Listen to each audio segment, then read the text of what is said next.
ICI nagsumite ng ika-4 na rekomendasyon sa Ombudsman.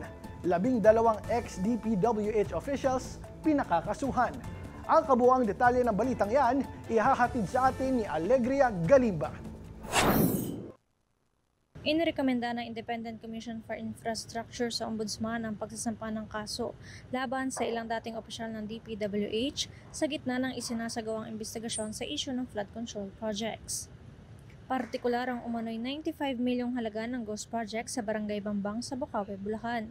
Posibleng maharap sa kasong paglabag sa Anti-Graft and Corrupt Practices Act, Malversation and Falsification Provisions of the Revised Penal Code, Presidential Decree No. 1759, at paglabag sa Government Procurement Reform Act ang dating Bulacan District Engineers na sina Henry Alcantara, Bryce Hernandez at siyam na iba pa.